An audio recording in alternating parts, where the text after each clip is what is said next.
22,000 ரூபாய்க்கு கிட்டத்தட்ட 23,000 ரூபாய் எங்கு செல்கிறது அந்த பணம்?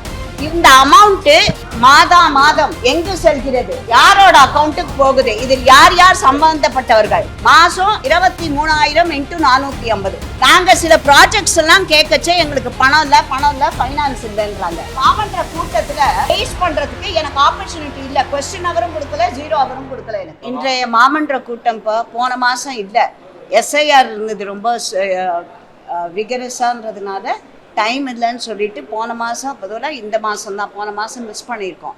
நான் போன மாதமே சில இஷ்யூ ரைஸ் பண்ணணும்னுட்டு கேட்டிருக்கேன். ஃபஸ்ட்டு கொஸ்டின் அவர்கிட்ட பார்த்தா 2-3 ஒரு 4-5 பேருக்கு திருப்பி ஆப்பர்ச்சுனிட்டி கொடுத்துட்டே இருக்காங்க. அதில் நான் இப்பொழுது எங்கள் கூட இருந்த ஒருத்தரும் திருப்பி அதிமுகக்கே போயிட்டார். அதனால் பாரதிய ஜனதா கட்சியின் ஒரே மாமன்ற உறுப்பினர் என்பதனால் நான் கேட்பது எப்போவுமே அவங்கக்கிட்ட மாதம் எனக்கு சான்ஸ் கொடுக்க வேண்டாம்.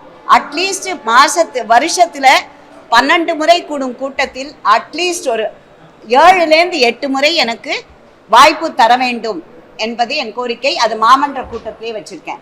இன்றைக்கு நான் வெளிநடப்பு செய்துள்ளேன். ஏன்னா எனக்கு 0 அவர்லையும் இல்லை, கொஸ்டின் அவர்லையும் இல்லை. இருந்திருந்தா அந்த சமயம் நான் பேசியிருப்பேன். அந்த 2 ஆப்பர்ச்சுனிட்டியும் இல்லாத உங்களுக்கு வாய்ப்பு வரும்பொழுது பேச வேண்டும் என்கிறார்கள். எனக்கு வாய்ப்பு அடுத்து 2-3 மாதம் கழிச்சு வந்தாக்க அந்த சப்ஜெக்ட் மேட்டரோட ரெலவன்ஸே போயிடும்.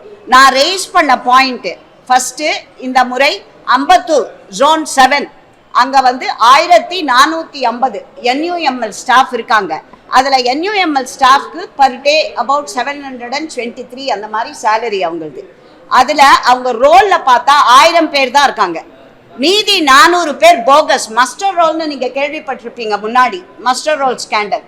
அதுக்காக தான் அப்போ இந்த மாமன்றத்தையே கலைச்சாங்க. திராவிட முன்னேற்ற கழக ஆட்சியில் இருக்கும் பொழுது இங்கே ரிப்பன் பில்டிங்லேயே மஸ்டர் ரோல் ஸ்கேண்டல்னு ரொம்ப ஃபேமஸ். நீங்களாம் பிறந்திருக்க மாட்டீங்கன்னு நினைக்கிறப்போ, ஏன்னா நானே அப்போ பள்ளிக்கூடம் படிச்சுட்டு இருந்தேன். என்னோட பாயிண்ட்டு, இப்போ அதை பற்றி கம்ப்ளைண்ட் கமிஷனர் அவர்கள் அதற்கு ஒரு என்கொயரி போட்டிருக்கார். RDC லெவலில் IAS அவங்கள நியமித்து அதை என்கொயரி பண்ணணும் அப்படின்னு போட்டிருக்கார். என்னுடைய கோரிக்கை, எப்போ ஒரு என்கொயரி கமிட்டி போட்டு IAS அவங்கள RDC சென்ட்ரல் அவங்க தலைமை கீழே போட்டிருக்காங்களோ, தவறு நடந்ததற்கான ஒரு முகாந்திரம் இருக்கிறது. நான் அதில் ஒயிட் பேப்பர் கேட்குறேன். அதில் என்ன நானே சொல்லிட்டேன், ஒரு 400 பேர் ரோல்ஸ் இல்லாமல் அவர்களுடைய மாத 22,000 ரூபாய்க்கு கிட்டத்தட்ட 23,000 ரூபாய் எங்கு செல்கிறது அந்த பணம்? யாருடைய கணக்கு போய்விட்டு திரும்பி வருகிறது? ஏன்னா எனக்கு அது IOB அக்கௌண்ட் இருக்காது. 3 பிரான்ச்ல IOB, இதில் Ambattur, TVS and industrial estate, அந்த 3 IOBல அந்த அக்கௌண்ட் இருக்கு. அது போயிட்டு வேற யாருக்கு அக்கௌண்ட்டுக்கோ திருப்பி டிரான்ஸ்ஃபர் ஆகுது 2 நாள்ல. அது ஸோ இதை பற்றி இது பார்த்தாக்க மாதத்திற்கு இது நீங்களே கால்குலேட் பண்ணுங்க. 23,000 × 450 எவ்வளோ வரும்? கணக்கில் நான் கொஞ்சம் வீக்கு, நீங்கள் கொஞ்சம் கால்குலேட் பண்ணி பாருங்க. இந்த அமௌண்ட்டு மாதம் எங்கு செல்கிறது? யாரோட அக்கௌண்ட்டுக்கு போகுது? இதில் யார் யார் சம்பந்தப்பட்டவர்கள்? எனக்கு இது மார்க்சிஸ்ட், இந்த கம்யூனிஸ்ட் இருக்காங்க இல்லையா, அவங்க தான் இதில் அந்த தொழிற்சங்கம். அவங்க தே ஆர் ஹோல்டிங் அந்த ஜோன் மாநகராட்சியையும் கமிஷனரையும் ஒரு இது மாதிரி ரான்சம்க்கு வச்சுட்டு இருக்க மாதிரி இருக்குது. அவர்கள் இந்த பாரதி என்கிறவர், அவருடைய பெயரும் அதுல. ஸோ அவங்க கிட்டேந்து உண்மை வெளிக்கொண்டு வரப்பட வேண்டும். எப்படி ஒரு கோடி கிட்டத்தட்ட ஒரு மாசத்துக்கு மேல இந்த மாதிரி எவ்வளோ நாளாக நடந்துட்டு இருக்கு. அவங்க ரிப்பீட்டடா கம்ப்ளைண்ட்ஸ் போயிருக்கு எல்லாருக்கும். அந்த கம்ப்ளைண்ட் காப்பி இல்லாமல் இருக்கு. இந்த கம்ப்ளைண்ட் காப்பியை வச்சு கமிஷனர் ஜோன் 7ன்னு சொல்லி என்கொயரி கமிட்டி வச்சிருக்காரு. அதுல அண்டர் இது regional deputy commissioner central greater Chennai corporation consisting of assistant commissioner vigilance officer SCNA. இதுக்கப்புறம் அவர் மாற்றம் பண்ணியிருக்காரு ஏதோ சொன்னாங்க. அம்பத்தூர் இதில் அந்த ஜோனில் இருக்கிற ஆஃபீஸர்ஸை டிரான்ஸ்ஃபர் பண்ணிட்டோ இல்லை இது பண்ணோம், அது that is not the answer. Transfer பண்ணாக்க இந்த தவறு நடந்ததற்கு என்ன ஆக்ஷன்? இந்த தவறு நடந்ததற்கு ஆஃபீஸர்ஸை இது பண்ணி டிரான்ஸ்ஃபர் பண்ணுறது தான் ஆக்ஷனா? அந்த பணத்துக்கு என்ன யார் அக்கௌண்ட் பண்ண போகிறாங்க? மாதம் 23,000 × 450. நாங்கள் சில ப்ராஜெக்ட்ஸ் எல்லாம் கேட்கச்சே எங்களுக்கு பணம் இல்லை ஃபைனான்ஸ் இல்லைன்றாங்க. இந்த மாதிரி எல்லாம் போச்சுன்னா எங்கே டிரான்ஸ்பரன்சி வரணும்? எப்போ என்கொயரி கமிட்டி அவர் வச்சுட்டாரோ அதோட ஒயிட் பேப்பர் ரிப்போர்ட் கொடுக்கப்பட வேண்டும் என்பது என் கோரிக்கை. அதை பற்றி பேச முடியாது. என்கொயரி கமிட்டி வச்சுட்டோம், நீங்கள் இதை பேசக்கூடாது, அதை மாமன்ற கூட்டத்தில் ரெய்ஸ் பண்ணுறதுக்கு எனக்கு ஆப்பர்ச்சுனிட்டி இல்லை. கொஸ்டின் அவரும் கொடுக்கல, 0 அவரும் கொடுக்கல. எனக்கு கடந்த ஒரு 3 மாதங்களாக கிடைக்க, போன மாதம் இல்லை, அதுக்கு முன்னாடி 2 மாதம் தான். ஸோ இந்த டாப்பிக்கை பற்றி நான் எப்படி பேசுறது? வெளில கொண்டு வரணும்ல, இந்த மாதிரி ஒரு ஊழல் நடந்திருக்கிறது என்பது ஒத்துக்கொண்டு ஒரு என்கொயரியே வச்சுருக்காங்க அவங்க. அந்த என்கொயரியில் என்ன ரிப்போர்ட்டு 7 நாளைக்குள்ளே வரணும்னு சொல்லி போட்டிருக்காரு அவர். 7 நாளைக்கு மேலே ஆயாச்சு இதில். ஸோ ஐ வாண்ட் 25/11 இந்த சர்க்குலர், இந்த இது dated 25/11/2025. we are nearly about, today is 19th December. கிட்டத்தட்ட 3 வாரம் ஆயிருக்கு இதில்.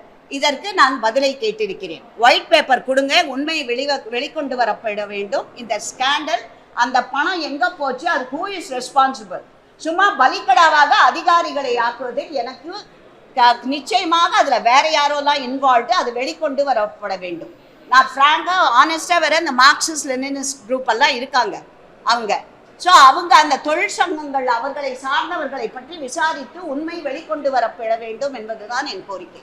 வெள்ளை அறிக்கை கேட்கப்படும் போது மேயர் வந்து பேப்பரில் எழுதி கொடுங்க உங்களுடைய குற்றச்சாட்டை அப்படின்ட்டு ஒரு பதில் வந்து கொடுத்துருந்தாங்க.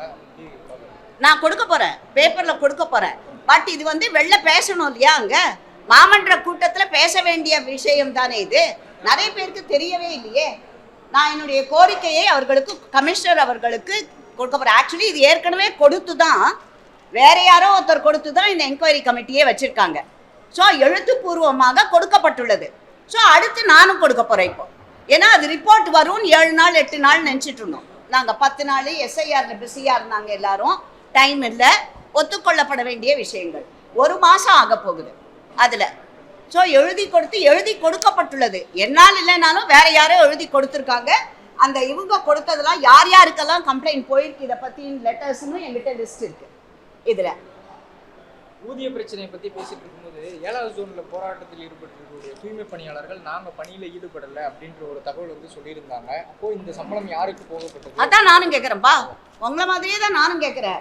நான் அக்கௌண்ட்டும் சொல்லிட்டேன். IOB 3 பிரான்ச்சில் அந்த அக்கௌண்ட் இருக்கு.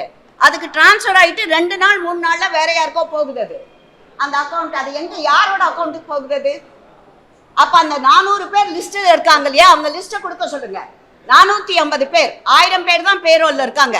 மீதி 450 பேர் பேரளவில் அந்த லிஸ்ட்டில் இருக்காங்க. அவங்க யாரு? அந்த லிஸ்ட்டில் இருக்கிற 450 பேர் யார் அவர்கள்? அதெல்லாம் தெரியணும்ல.